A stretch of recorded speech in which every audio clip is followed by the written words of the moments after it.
মৌকা সাবিস থেকে রসমালাই। প্রেমেন্দ্র মিত্র। হ্যাঁ, পৃথিবীর এমন বিপদ তার সৃষ্টির সময় থেকে আগে কখনো আসেনি। সমস্ত পৃথিবী তার সমস্ত প্রাণীজগৎ নিয়ে ধ্বংস হতে যাচ্ছে। না না, পারমাণবিক বিস্ফোরণ নয়, তার চেয়ে ভয়ঙ্কর অপ্রতিরোধ্য কিছুতে।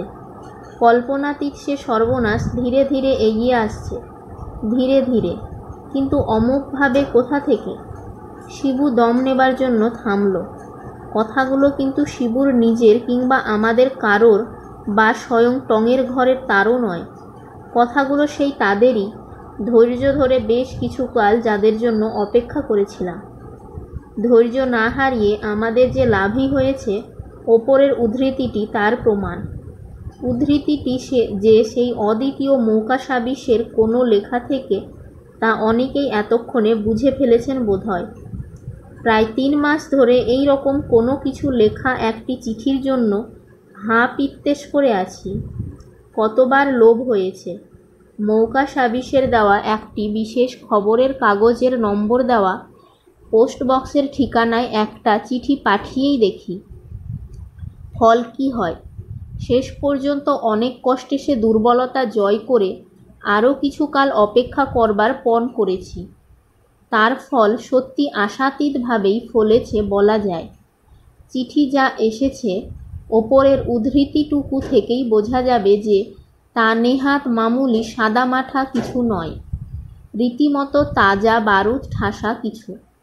একটু আগুনের ফুলকি লাগলেই যা লণ্ডভণ্ড কাণ্ড বাধাতে পারে।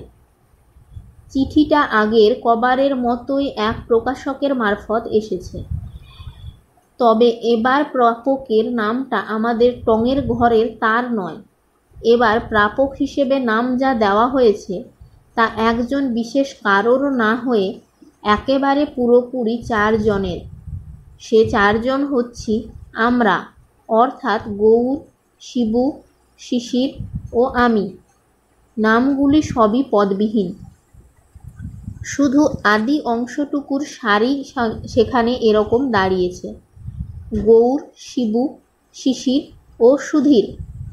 যে প্রকাশকের ঠিকানায় এ চিঠিটি পাঠানো হয়েছে, তিনি যে বাজে কাগজের ঝুড়িতে না ফেলে এ চিঠি কষ্ট করে আমাদের 72 নম্বরের ঠিকানায় রিডাইরেক্ট করে পাঠিয়েছেন, এ তার অনেক দয়া। ঘনাদার নামে আর উদ্দেশ্যে অনেক আজে বাজে আজগুবি আবদারের চিঠিপত্রই তো আসে।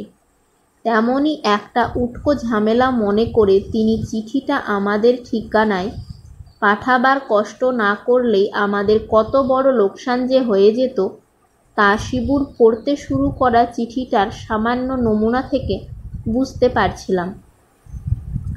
আজ শিবুর অবশ্য মস্ত একটা বাহাদুরির দিন। দুপুরবেলা আমাদের কেউ না কেউ রোজই বাইরের লেটার বক্সটা একবার হাতড়ে আসে। আজ পালাটা ছিল শিবুর। মৌকা সাবিসের প্রথম চিঠিটা পাওয়ার পর থেকে দুপুরের এই লেটার বক্স হাতড়াতে যাওয়ার সঙ্গে একটা উত্তেজনা জড়িয়ে গেছে। কি আসে, কি হয় গোছের একটা আগ্রহের অস্থিরতা কিছুতেই যেন চাপা যায় না। দিনের পর দিন হতাশ হয়ে বাইরে একটা নির্লিপ্ত উদাসীন ভাব দেখালেও শিবু বেশ একটু ধুকধুকুনি না নিয়ে কি নিচের তলার সিঁড়ির পাশের লেটার বাক্সটা খুলেছে। খুলে ভেতরে হাত গলিয়ে যা পেয়েছে, তাতেই তুড়ি মেরে লাফ দিয়ে ওঠা খুব অন্যায় হতো না।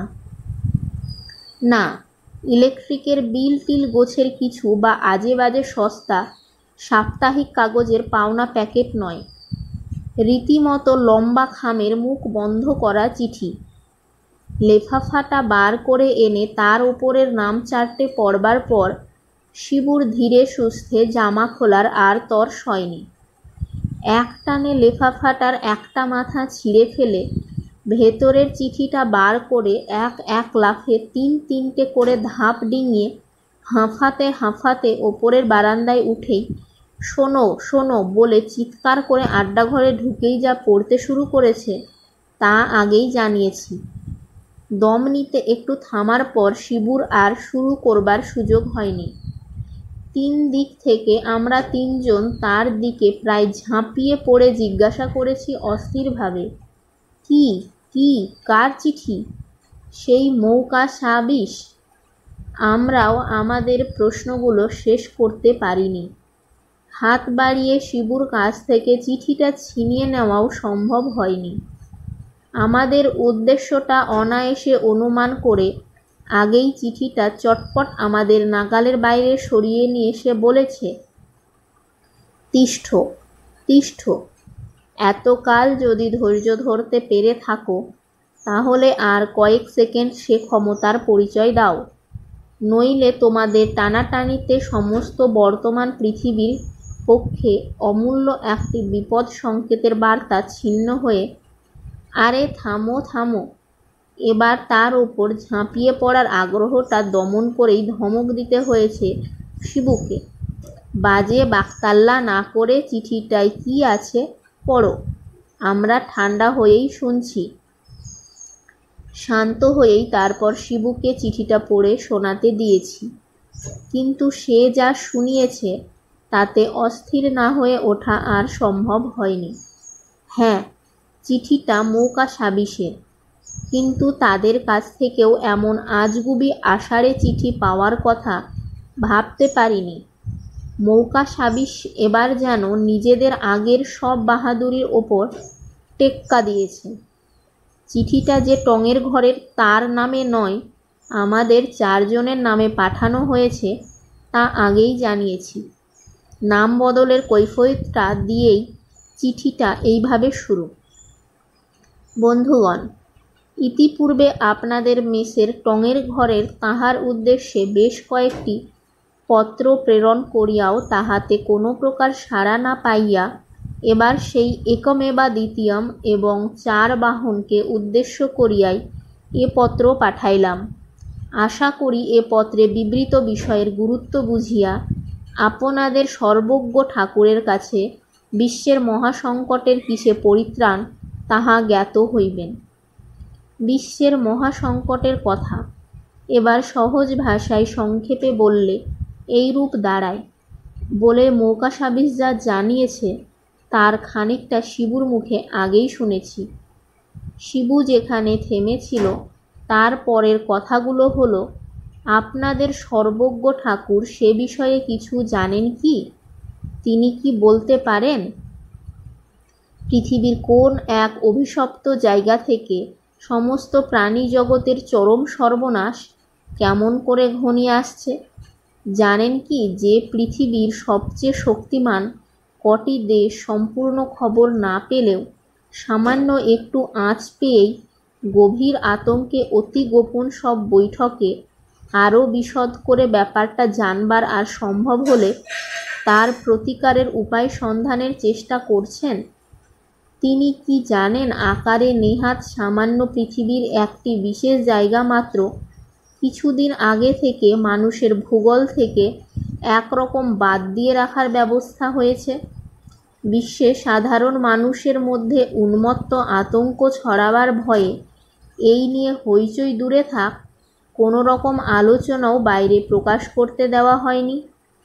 কিন্তু প্রধান প্রধান দেশের সবচেয়ে ওপরের মহলে কর্তাদের এই ব্যাপারে দিনরাত্রে ঘুম নেই।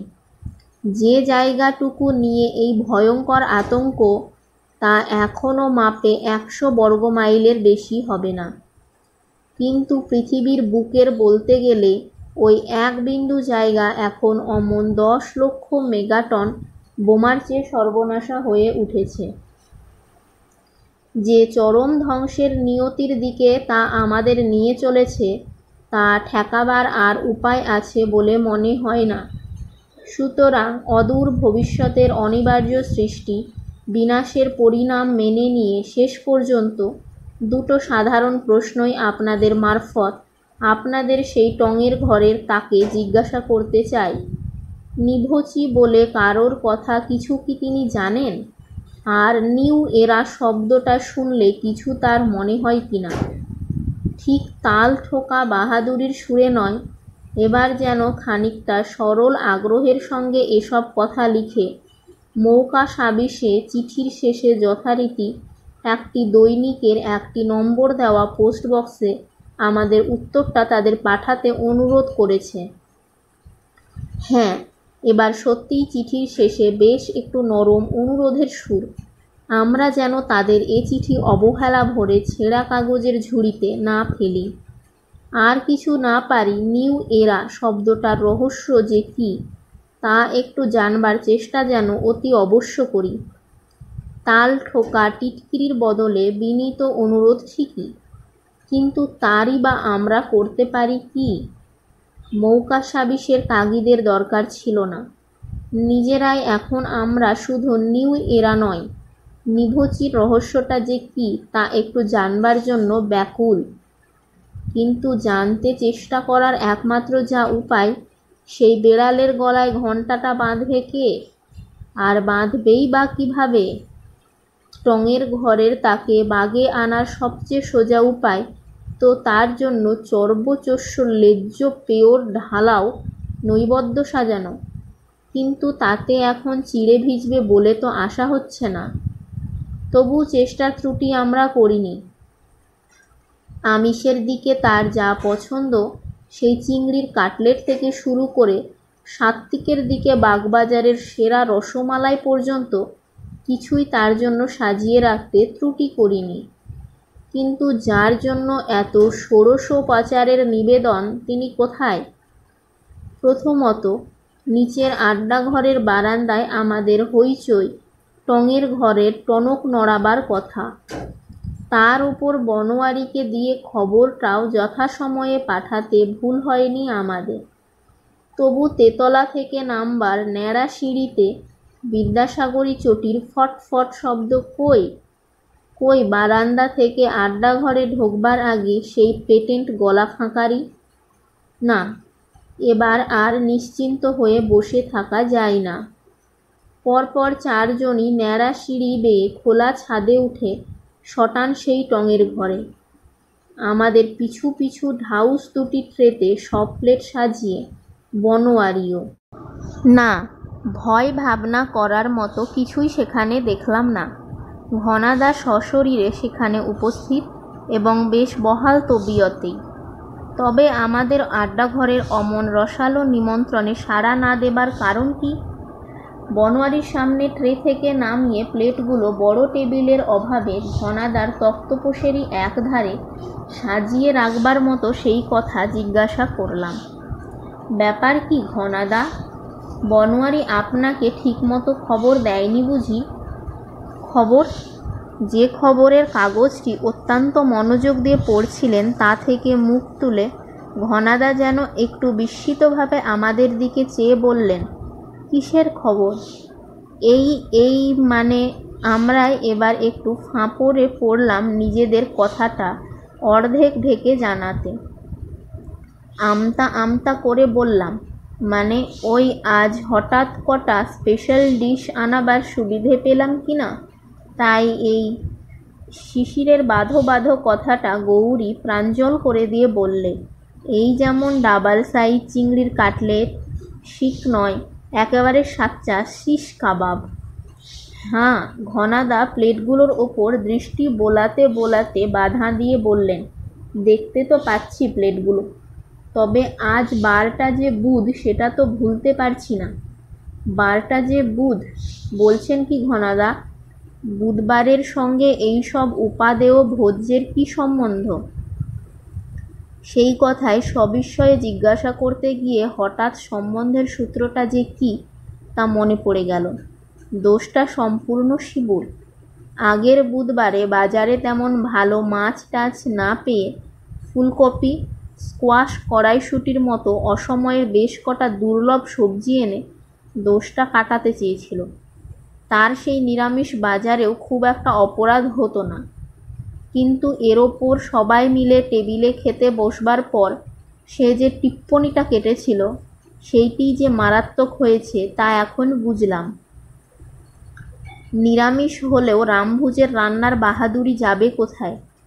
একটার পর একটা পদে থালা চেটে পুটে সাফ করতে করতে ঘনাদা আধা ঠাট্টার সুরে একবার বলেছিলেন, কি হে, আজ শুধু বোটানিক্যাল গার্ডেনেই ঘুরতে হবে নাকি? কথাটাই ঠিক বরাদ্দ মাফিক হাসলেই ব্যাপারটা চুকে যেত। কিন্তু আহাম্মকের মতো শিবু এ কথার ওপর বলে বসেছিল। সেইটাই উচিত নয় কি? সপ্তাহে একদিন স্রেফ আমিষের বদলে নিরামিষ তো সব শাস্ত্রের বিধান। ও তাই বুঝি? বলে যে ঘনাদা তারপর একটু বেশি রকম গম্ভীর হয়ে গিয়েছিলেন। অন্য কি একটা আলোচনার উত্তেজনায় সেটা সেদিন তেমন লক্ষ্যই করিনি। কিন্তু এখন ফ্যাসাদ যা বেঁধেছে তা থেকে উদ্ধারের উপায় কি?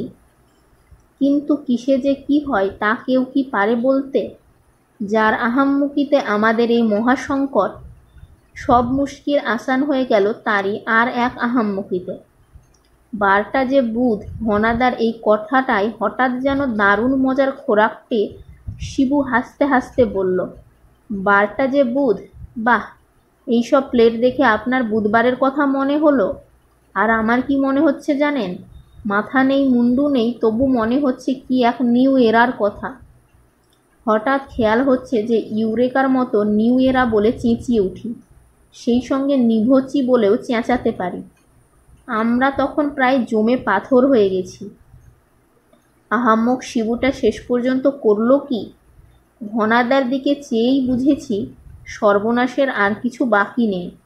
মুখটা তার ঘন্টায় 100 মাইল বেগে ছুটে আসা সাইক্লোনের পূর্বাভাসের মতো থমথমে। যে কোনো মুহূর্তে আকাশটায় ফেটে পড়তে পারে। নিউ এরা, নিউ এরা শব্দটা মনে পড়ে তোমার মজা করে চেঁচিয়ে উঠতে ইচ্ছে করছে। এ ঘনাদার গলা না দূর আকাশ থেকে ছুটে আসা মেঘের গুমরানি। আহাম্মক শিবুর তবু কি হুঁশ আছে? ঘনাদার কথায় যেন আরও মজা পেয়ে সে বললে, চেঁচিয়ে উঠতে ইচ্ছে না করে পারে? ওরকম অদ্ভুত কথায় গলায় যে সুরসুরি লাগে। সুরসুরি লাগে? ঘনাদার গলায় এবার যেন পাখোয়াজি গমক, তারপর যেন চাপা গর্জন। ওই আজগুবি উদ্ভুট্টে শব্দটায় কি বোঝায় তা জানো? জানো, একদিন ওই শব্দটা শুনে দুনিয়ার প্রধান প্রধান দেশের যাঁরা হর্তাকর্তা, তারা চোখে অন্ধকার দেখে গোপনে গোপনে দিনের পর দিন গোপন পরামর্শ সভা ডাকছিলেন। সেসব একান্ত গোপন সভার কথা দুনিয়ার কোথাও কোনো খবরের কাগজে বার হয়নি। সেখানে ডাক পড়েছে শুধু সেরা সকল বৈজ্ঞানিকের। সেসব বৈজ্ঞানিকদের মুখ কিন্তু একেবারে তালা বন্ধ। তাদের অতি আপনজন ঘুণাক্ষরে এ বিষয়ে কিছু জানতেন না। কেন দুনিয়ার হর্তাকর্তাদের মহলে এই আতঙ্ক? কেন ঘন ঘন এসব গোপন পরামর্শ সভা?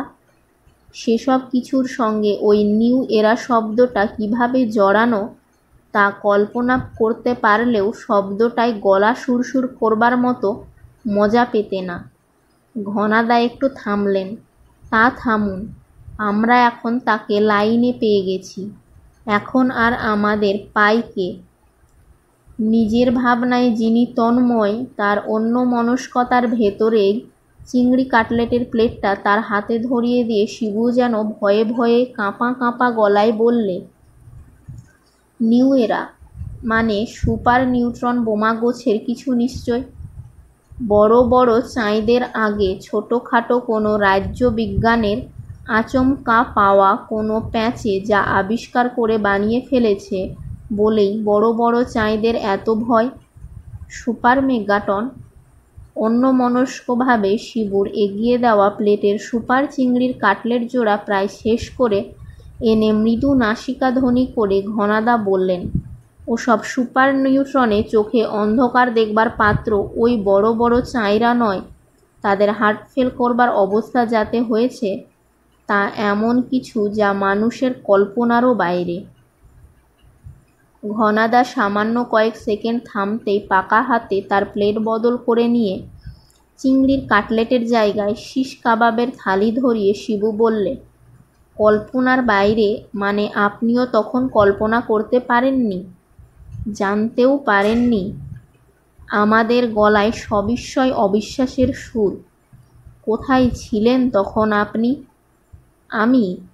ঘনাদা দুঃখের সঙ্গে স্বীকার করলেন, যেখানকার হোয়াইট হাউসের গোপন বৈঠকে বড় বড় চাঁই আর বৈজ্ঞানিকদের বৈঠক বসেছে। আমি তখন সেই মার্কিন মুলুকেই, ওয়াশিংটন শহরেই আছি। সেখানে অবশ্য গিয়েছি ওই FBI, KGB, CIA-র ডাকে নিশ্চয়। গৌর এবার উচ্ছ্বাস ভরে জানিয়ে দিতে দেরি করল না। থাক, সে কথা থাক বলে স্বীকার অস্বীকারের মাঝামাঝি ভাব দেখিয়ে ঘনাদা বললেন, যেই ডাকুক, একটা খুব জরুরি ধান্দাতেই সেখানে যেতে হয়েছিল। মার্কিন মুল্লুকে মাফিয়াদের দাপট তখন একটু বেশি রকম বেড়েছে। ইটালির পায়ের তলায় নেহাত এক পাটি জুতোর সামিল সিসিলি দ্বীপে যারা চারেক কি পাঁচেক বছর ধরে গাইয়া শয়তানিতে হাত পাকিয়েছে, সিসিলির সেই সব গুন্ডা শয়তানের বংশ আমেরিকায় গিয়ে মনের মতো জল হাওয়ায় ফুলে ফেঁপে উঠে গোসাপ থেকে একেবারে নোনা গাঙের ধেড়ে মানুষ খেকো কুমির হয়ে উঠেছে। তাদের নিয়ে তখন নতুন করে যে সমস্যাটা জেগেছে, সেটা হলো তাদের যেন এক আশ্চর্য গায়েব হয়ে যাওয়া বা গায়েব করে দেওয়ার ক্ষমতা। এ গায়েব হওয়া বা করা মানে একেবারে সাবার করে দেওয়া বা হয়ে যাওয়া নয়। যারা এমন নিরুদ্দেশ হয়, নিজেদের দরকার মতো তাদেরকে আবার যথাস্থানে হাজিরও করে এই মাফিয়ার দল। কিন্তু কেমন করে যে তাদের লোপাট করে রাখে, সেই রহস্যেরই কোনো কূল কিনারা দুনিয়ার অন্য ধুরন্ধরেরা তো বটেই, FBI, KGB, CIA মিলেও করতে পারছে না। ব্যাপারটা ক্রমশ সঙ্গীন হয়ে দাঁড়িয়েছে। মার্কিন মুলুকে দুটিই মাত্র রাজনৈতিক দল, রিপাবলিকান আর ডেমোক্র্যাট। ধরা যাক প্রেসিডেন্ট পদের জন্য লড়াই চলছে। এ লড়াইয়ে ডেমোক্র্যাট প্রতিনিধিরই জেতবার 12 আনা সম্ভাবনা। তিনিই হঠাৎ দেখা গেল নিরুদ্দেশ হয়ে গেছেন। নিরুদ্দেশ মানে শেষ কিন্তু নয়। কিছুদিন বাদে বাদে তার টাটকা সব ভাষণ নানা বেতার তরঙ্গে শোনা যেতে লাগলো। কোথা থেকে বেতার ভাষণ আসছে, উপযুক্ত যন্ত্র দিয়ে তা ধরে ফেলে সেখানে যে সন্ধান চালাবে তার উপায় নেই। একদিন যদি নিকারাগুয়ার কোনো অঞ্চল থেকে বেতারা ভাষণ আসছে বলে ধরা যায়, তার দুদিন বাদে সে ভাষণ আসছে কানাডার টরেন্টো কি কিউবার হাভানা থেকে। তার মানে রেকর্ড করা ভাষণ অমনি করে নানা জায়গা থেকে বেতার তরঙ্গে ছড়াবার ব্যবস্থা আছে। শুধু এই ধরনের ব্যাপারই নয়, পরপর অনবরত খুনে ডাকাতদের মতো ফাঁসির আসামিরাও জেল থেকে কেমন করে পালিয়ে উধাও হয়ে গেছে। জেল থেকে পালানো, ঘুষ, ঘাস আর চোর পাহারাদারদের সঙ্গে যোগসাজশে অসম্ভব কিছু নয়। কিন্তু তারা অমন হাওয়ায় মিলিয়ে যাচ্ছে কি করে? তাদের বেলাতেও হাওয়ায় মিলিয়ে যাওয়া মানে একেবারে নিকেশ হয়ে যাওয়া যে নয়, তার প্রমাণ পাওয়া যাচ্ছে ওই রকম দিক বিদিক থেকে মাঝে মাঝে ছড়ানো বেতার ঘোষণায়। এদের ঘোষণাগুলো সাধারণত এই রকম যে, আছি, আমরা আছি, বহাল তবিয়তে আছি, মোটা করে গ্যাঁটের কড়ি ছাড়ো, তোমাদেরও আমাদের মতো কোনো গারদ আটকে রাখতে পারবে না, ইলেকট্রিক চেয়ারেরও সাধ্য নেই তোমাদের কোলে বসায়, টাকা ছাড়ো, মোটা টাকা। এটা মাফিয়াদেরই কাজ, এ বিষয়ে কারো সন্দেহ নেই। তাদের কয়েদি পাচারের কায়দাটা যদি বা অনুমান করে ঠেকাবার কড়া ব্যবস্থার চেষ্টা করা যায়, কোথায় পাচার করছে সেইটাই একেবারে অভেদ্য ধাঁধা। মজার কথা হলো এই যে, কেঁচো খুঁড়তে গোখরো নয়, গোখরো খুঁজতে একেবারে চন্দ্রচূড়ের খাস কোটরের পাত্তা মিলে যাবে, তা কে ভাবতে পেরেছিল? মাফিয়াদের মানুষ পাচারের ব্যাপারে যা যা করা উচিত সে বিষয়ে যাদের সঙ্গে আলোচনা করবার, তা মোটামুটি করে ফেলে ফিরে আসবার আগে দু একজন ওখানকার বন্ধুর সঙ্গে দেখাশোনা সেরে নিচ্ছিলাম। সেই আলাপি বন্ধুদের প্রধান একজন হচ্ছেন বিখ্যাত উদ্ভিদ বিজ্ঞানী প্রফেসর নিভোচি। নিজের দেশ ছেড়ে প্রায় ৬-৭ বছর ধরে যিনি আমেরিকার রাজধানী ওয়াশিংটন শহরের ধারে মেরিল্যান্ডে একটি বিরাট ল্যাবরেটরিতে তার গবেষণার কাজ করছেন। মেরিল্যান্ডে নিভোচির বাড়িটা আমার চেনাই ছিল। সেখানে তার খোঁজ করতে গিয়ে কিন্তু অবাক। বাসাটা ঠিকই আছে, সেখানে তার থাকার প্রমাণস্বরূপ দরজায় নেমপ্লেটও লাগানো, কিন্তু তিনি সেখানে নেই। অনেকক্ষণ দরজায় বেল টেপবার পর সে ফ্ল্যাট বাড়ির ওপর তলার অন্য এক ফ্ল্যাটের বাসিন্দা আমায় হয়রান হয়ে বেল টিপে যেতে দেখে একটু দাঁড়িয়ে বলে গেলেন যে আমি বৃথায় বেল টিপছি। ওই ফ্ল্যাটে কেউ নেই আজ প্রায় 1 বছরেরও বেশি। 1 বছরেরও বেশি কেউ ফ্ল্যাটে নেই। ফ্ল্যাটটা তবু প্রফেসর নিভোচির নামেই এখনও রাখা।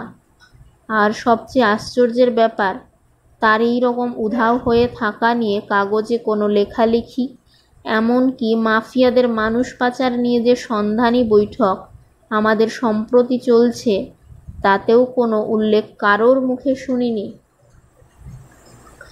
একটা গভীর কিছু রহস্য যে ব্যাপারটার মধ্যে আছে, প্রফেসর নিভোচির ফ্ল্যাট বাড়ি থেকে বার হবার পর থেকেই তার আভাস পেলাম।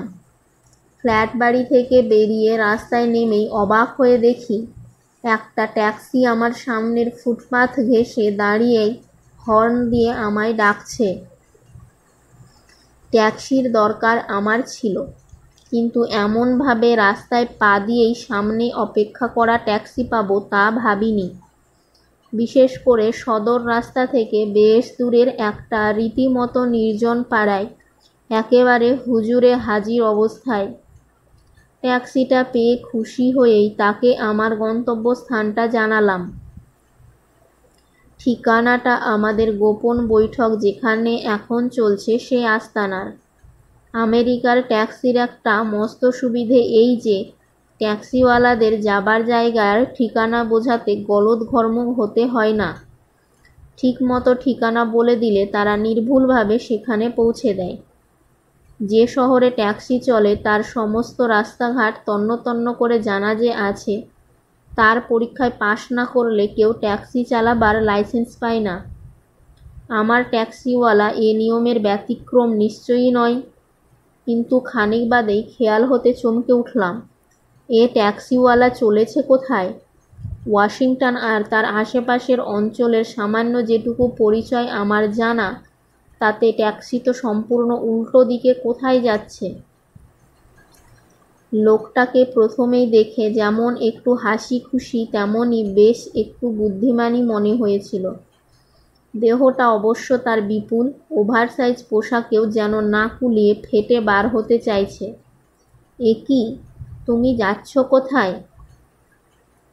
বলে ট্যাক্সিওয়ালাকে হুঁশিয়ার করতে চেঁচিয়ে না উঠে পারলাম না এবার। আর সেই সঙ্গে আমার দিকে সেই বিরাট দেহের ওপর যে জ্বালার মতো আকারের মুখটা সে ফেরালো, তাতে সরল কৌতুকের বদলে সে কি বীভৎস টিটকিরির হাসি। দেখতেই পাচ্ছিস মরকট। গাড়িটাকে হঠাৎ এক জায়গায় থামিয়ে সে বলল, তোকে তোর গোরস্থানে নিয়ে এসেছি। দেখতে আমি ভালো করেই তখন পেয়েছি। গোরস্থানেই আমায় লোকটা এনে ফেলেছে ঠিকই, কিন্তু মানুষের সাধারণ কবরখানার চেয়ে এ আরও ভয়ঙ্কর জায়গা। আমেরিকায় বড় বড় শহরের কাছাকাছি এই রকম বিরাট গোরস্থান থাকে, তবে মানুষের নয়, ভাঙা অকেজো যন্ত্রপাতির। বিশেষ করে বাতিল পুরনো মোটর গাড়ির এখানে শেষ সমাধি হয়।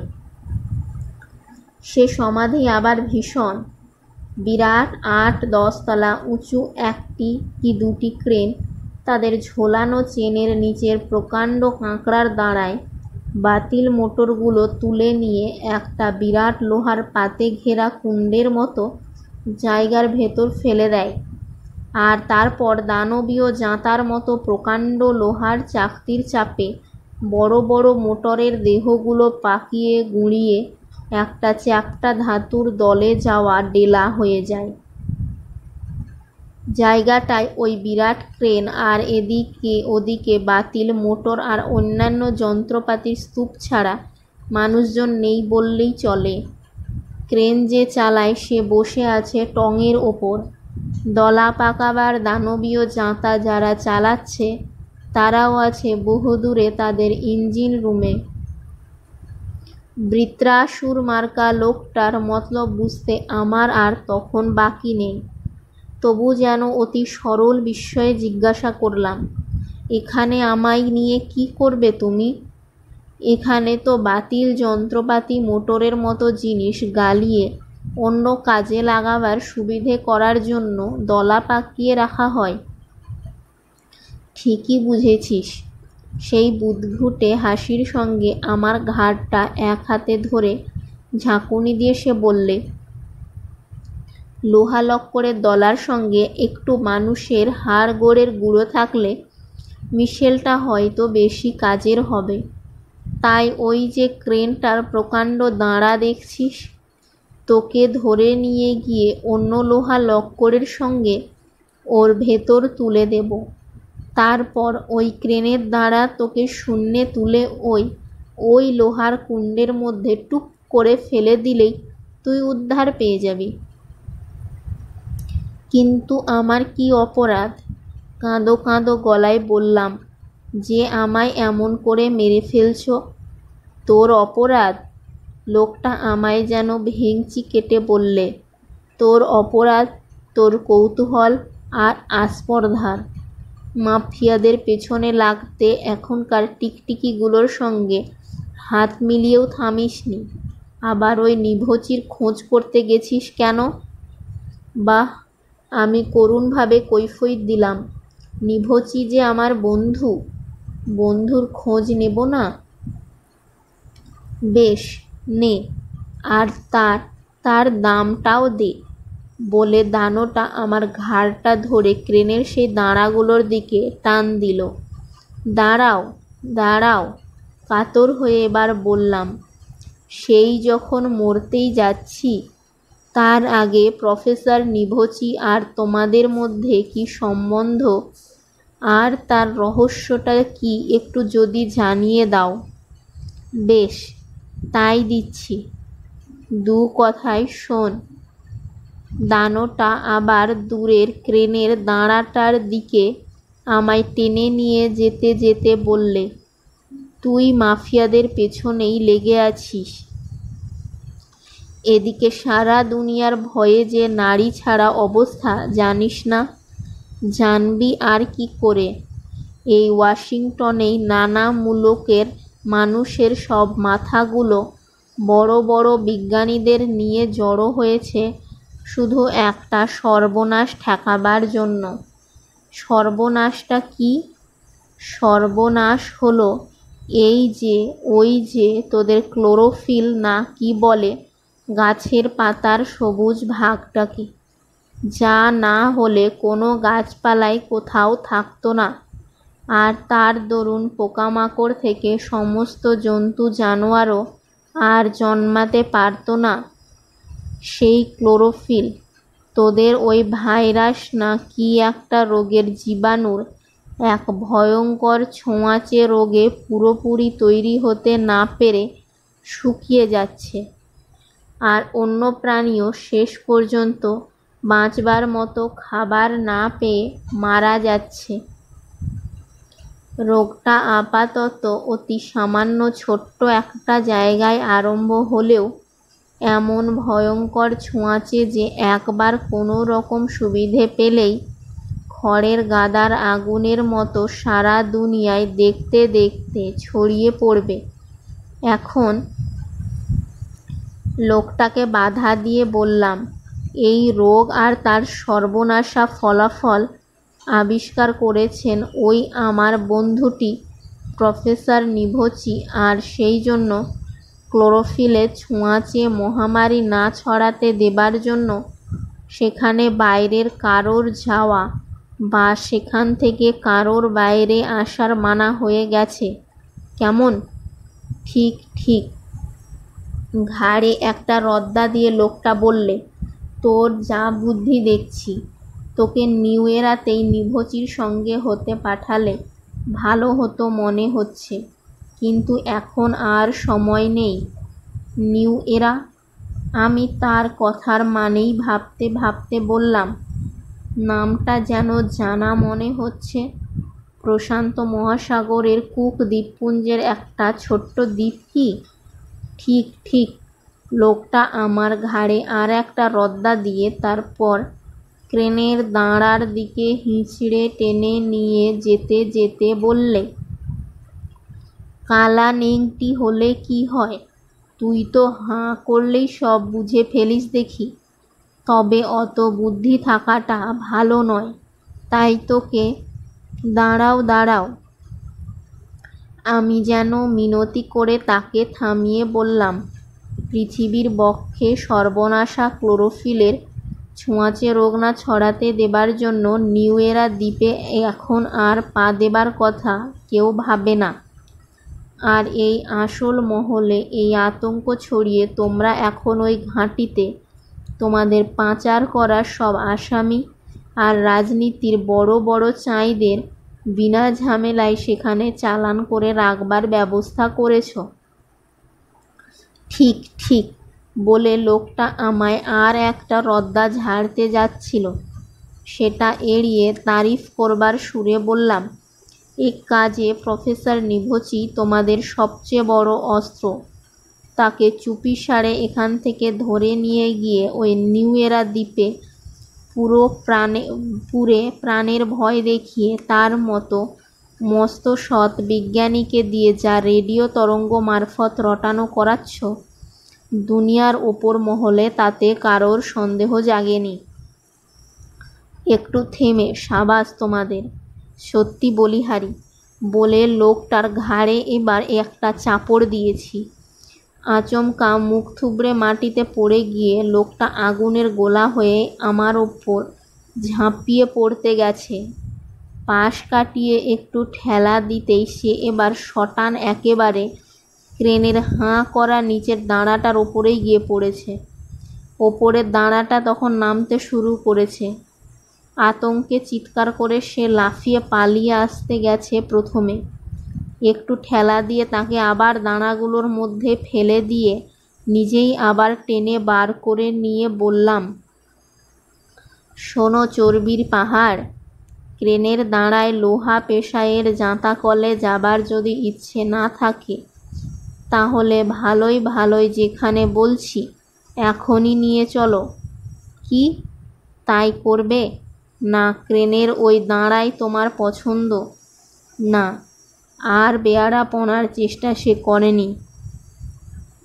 সুবোধ বালকের মতো আমায় যথাস্থানে এফবিআইয়ের বড় ঘাঁটিতে পৌঁছে দিয়ে গেছে, আর প্রফেসর নিভোচিকে অন্য সাধু ও শয়তান ও আরও অনেকের সঙ্গে নিয়ে দ্বীপ থেকে উদ্ধার করে আনার পর পৃথিবীর সেই সর্বনাশা পরিণামের আতঙ্ক দূর হয়ে গেছে।